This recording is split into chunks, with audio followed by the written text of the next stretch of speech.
In a narration found in Jami at-Tirmidhi, number 2406, the Holy Prophet Muhammad, peace and blessings be upon him, advised how to achieve salvation.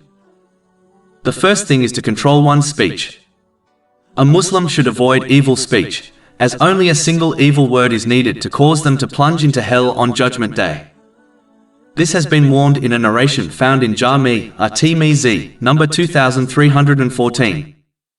A Muslim should avoid vain and useless speech, as it is often the first step to evil speech, and it wastes one's precious time, which will be a great regret for them on Judgment Day. A Muslim should strive to either speak good or remain silent. This has been advised in a narration found in Sahih Muslim, number 176. When one behaves in this manner, even their silence is counted as a good deed. The next thing mentioned in the main narration under discussion is that a person should not leave their home unnecessarily. Behaving in this manner leads to wasting time and both verbal and physical sins. If one truly and sincerely reflects, they will realize that the majority of their sins and the problems they encountered were due to unnecessarily socializing with others. This does not mean it was always the fault of others, but it means if one avoids unnecessarily leaving their home, they would sin less and encounter less problems and difficulties.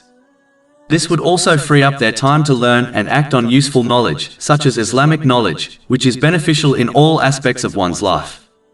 Socializing unnecessarily wastes the unique blessing of time, which never returns after it passes. Those who wasted their time on vain and sinful things will face stress in this world and a great regret on Judgment Day, especially when they witness the reward of those who utilize their time correctly. In addition, socializing unnecessarily also hinders a person from fulfilling their responsibilities and duties towards Allah, the Exalted, and people.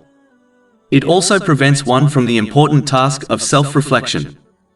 This is needed in order to ensure one is heading in the right direction in life, and whether or not they are completing their responsibilities and duties. A lack of self-reflection leads to an aimless life whereby a person has no firm direction in their worldly or religious life.